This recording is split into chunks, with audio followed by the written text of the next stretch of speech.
Prince came like right before we opened and was gone before we opened. And then he actually came back after we closed the same night after his show, asked us if we would stay open, and came back and ate again. I'm Delia Colon, and this is The Zest. Citrus, seafood, Spanish flavor, and Southern charm. The Zest celebrates cuisine and community in the Sunshine State. Today, 40 years of Italian cooking. What do retired basketball player Magic Johnson, the rapper Drake, and yours truly have in common? We've all enjoyed a meal at Donatello in Tampa. The Italian restaurant was started in 1984 by the late Guido Tiozzo, a native of Venice, Italy. Today, Guido's son, Gino Tiozzo, is at the helm, balancing classic Italian dishes with customers' ever-changing expectations. This week, The Zest continues our celebration of Italian-American Heritage Month with a visit to Donatello. On a quiet morning, I stopped by the dining room to chat with Gino. In our conversation, he reflects on the restaurant's 40-year history, reveals the one dish he'll never take off the menu, which I have had and love, and offers advice for cooking better Italian meals at home.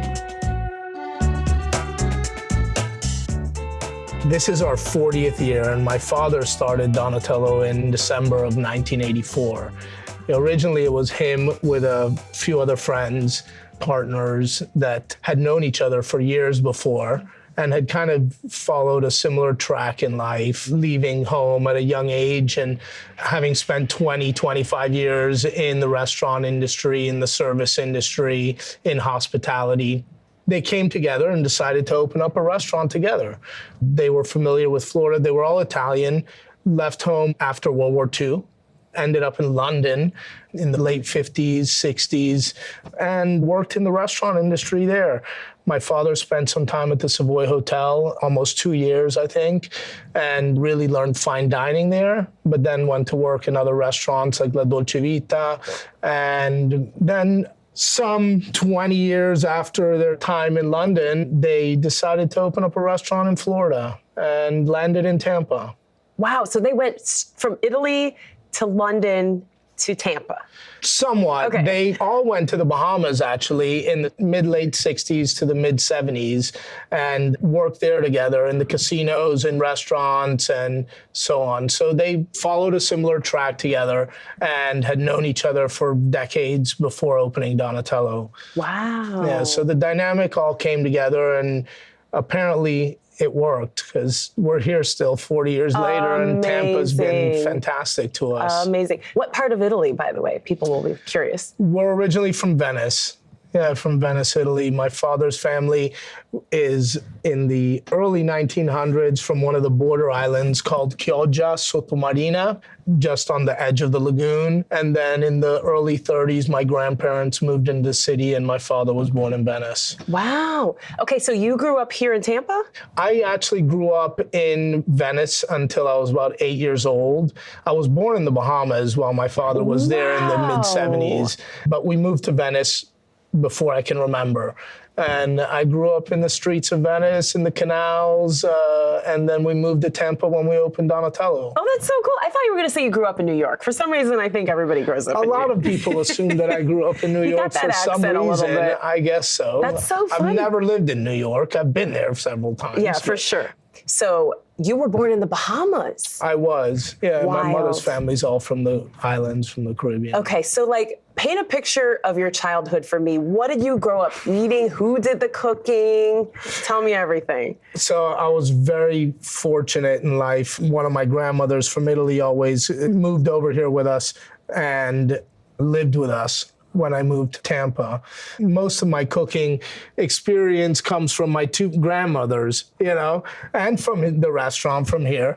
But I was the kid that liked to spend time in the kitchen with them and see what they were doing and taste the food as it was getting made and so on and so forth. And so that's where originally my passion for food and cooking, and a lot of my education comes from the home. Oh, that's so and Italian nice. cooking is or at least what we do here. It's traditional home cooking. There's the recipes come from experience in the homes, from grandmothers, from tradition, from traditional Italian, which has a lot of variations because every home does it a little bit differently because it varies where you go in the country. Sure. Okay, so what were some of the recipes that were on the original menu, and are there any that are still on the menu today, 40 years later? Quite a few are, precisely for the fact of what I just said, that they are traditional. Our bolognese, the pesto,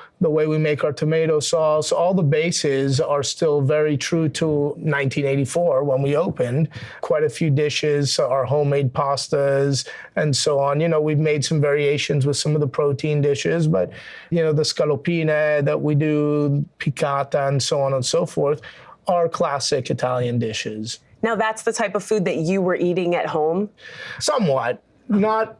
Okay, explain to me the difference, because I learned from Giuliano Hassan, another guest this month, that the dishes we think of as, you know, Italian American are really more of like the celebration foods, and they're not necessarily what Italian families were eating at home.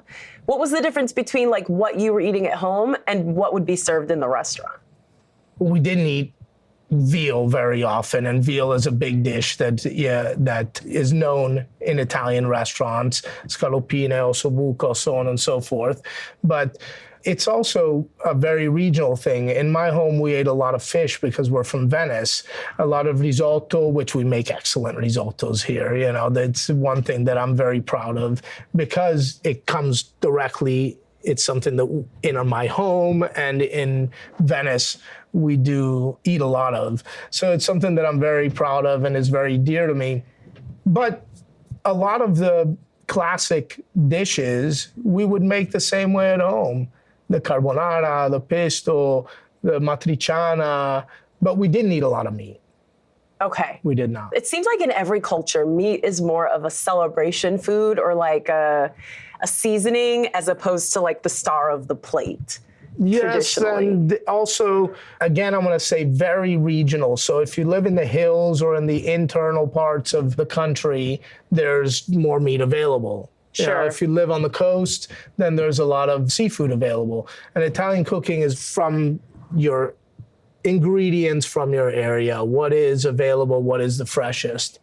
Okay, so you grew up cooking with the Italian grandmothers, which sounds amazing. Yes. But did you necessarily want to go into the restaurant business and step into your father's shoes? How did that come about?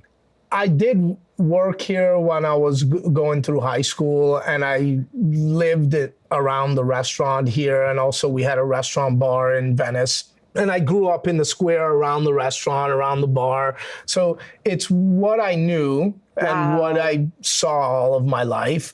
Did I plan on it ahead of time coming into the business? No, I can't say that I did. But life took me that way, and I'm very thankful. In my early 20s, after doing a few other things, after spending a few years in school and then venturing out on my own for 2 or 3 years and having different experiences that I was able to bring back and that have helped me. But it was not a planned thing for me. Some of my father's partners phased out, and the opportunity was there for me at the right time. And here we are 25 years later now. I think I started back in 1999. Wow.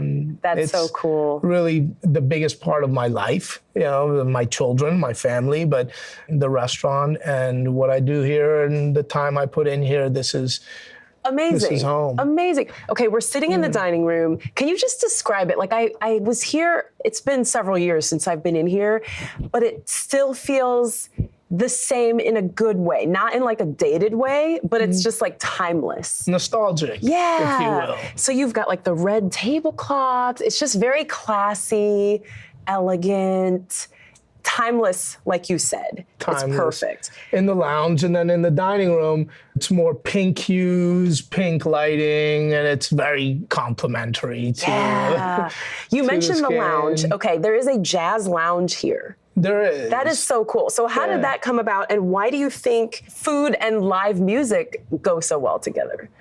Well, this is not the original space, the way the bar is. This came about in the late 1990s. We did an expansion for the bar and created this space to put in the baby grand piano. Honestly, why it comes together, I think it's wonderful to have a place where you can have dinner and then not have to get up and leave immediately if you want to spend a little bit more time to relax.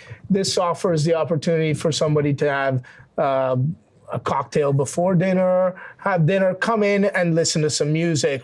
I love live music, by the way, and it's part of my piece, if you will. I don't know if anybody that doesn't. So I'm very happy to have been able to support it in the Tampa area for 25 years now. Miss Kitty's one of our performers, and she's an absolute gem to Tampa and Tampa's musical history. Incredible. Yeah, she really is. She's been playing with us for 25 years. And I couldn't be more thankful for that. I learned so much listening to her over the years. If you have the chance to pop in and hear her, she's here during the week, Monday through Thursday, on and off. I can't promise because she's getting older, and if she can't make it, someone else comes into play. But we also have 3- and 4-piece bands that come in on the weekends. Scott Hardy's Encounter is our regular band, although there are some others that rotate in. And it gets live and fun. There's not many places that have live music and that you can dance anymore. And I honestly would like to keep that going and give people a place to perform, people a place to listen and enjoy over the years. That's so cool. It's like the restaurant and the live music are on parallel tracks. And I realized another time, probably the first time I came here was maybe 15 years ago when I was a reporter for the Tampa Bay Times, and I was doing a roundup of jazz venues in the area. And this was one of them, and I got to see Miss Kitty. Oh, bless you. Yes. That's wonderful. And so it's so cool that, like, you've kept the restaurant going, the live music has a home here, which is amazing.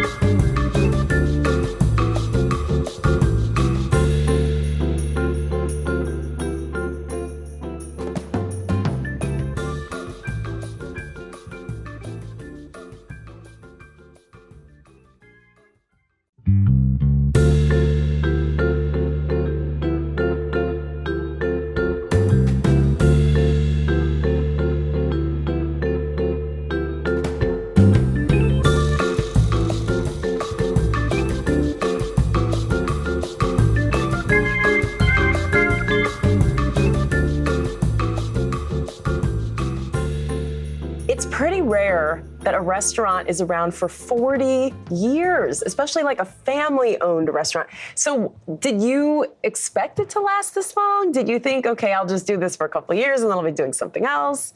No, I think my plan, or I had hoped, and I still do, that there would be a place for us in Tampa and that people would continue enjoying what we do. I feel like I'm upholding a tradition, not just culinary, but also in hospitality, a certain way of dining, service, and so on. And not just me, but our entire staff and crew, many of which have been with us for, in one case, almost 40 years. No. Carmelo will have been with us for 40 years in March. Is he a server? He's a head captain, yes.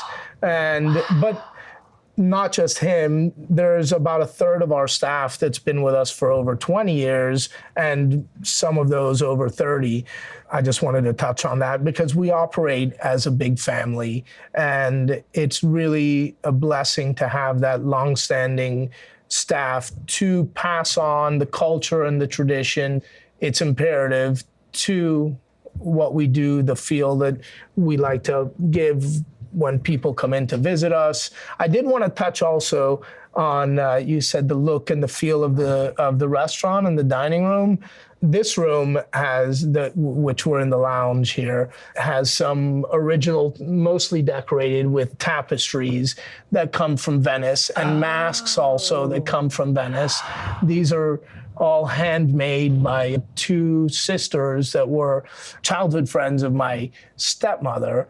And most of the artwork in the dining room that is, if you see a lot of the metallic pieces, gold and silver and copper, were painted here in Tampa, but by a Venetian painter who was a childhood friend of my father's and was a professor of art at the Academy in Venice all of his life.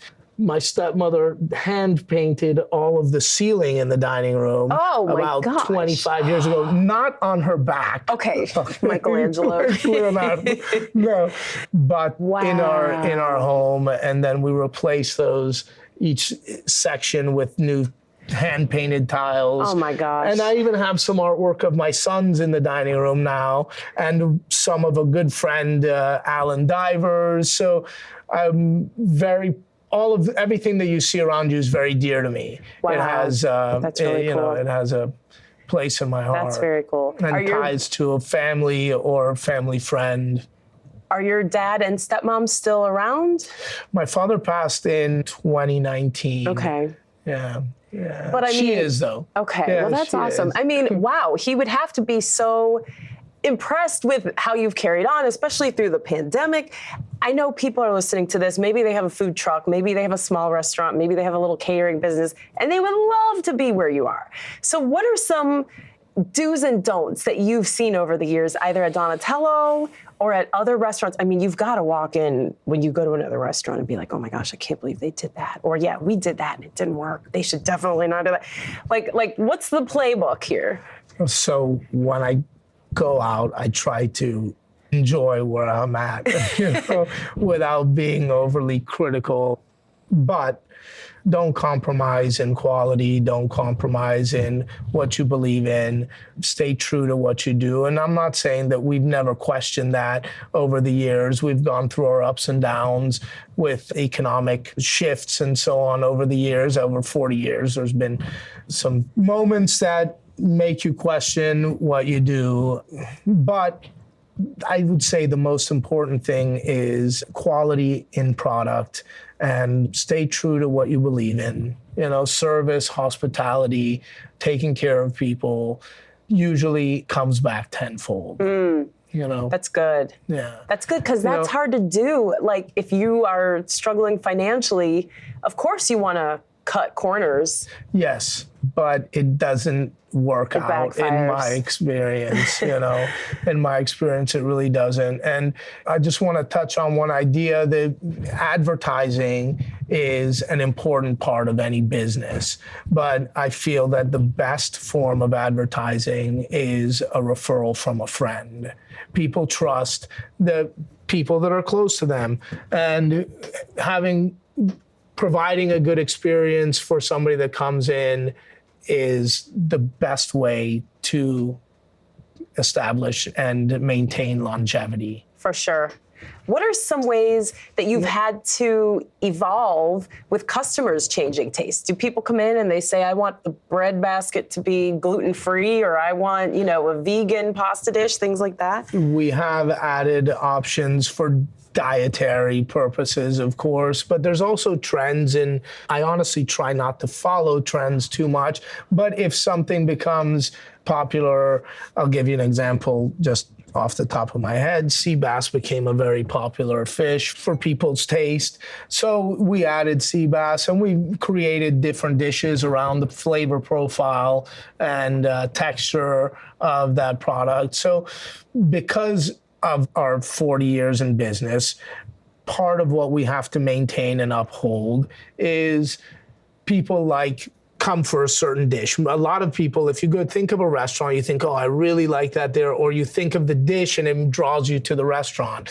So it's a bit of a balance between those two ideas of keeping up with new tastes, but also upholding that nostalgic feeling. And people saying, oh, I had this at that restaurant 10 years ago. I remember I was there for a birthday or an anniversary, or just, I would love to have that again. We have customers that come weekly and eat the same dish for years. Wow. Not the majority, but it has.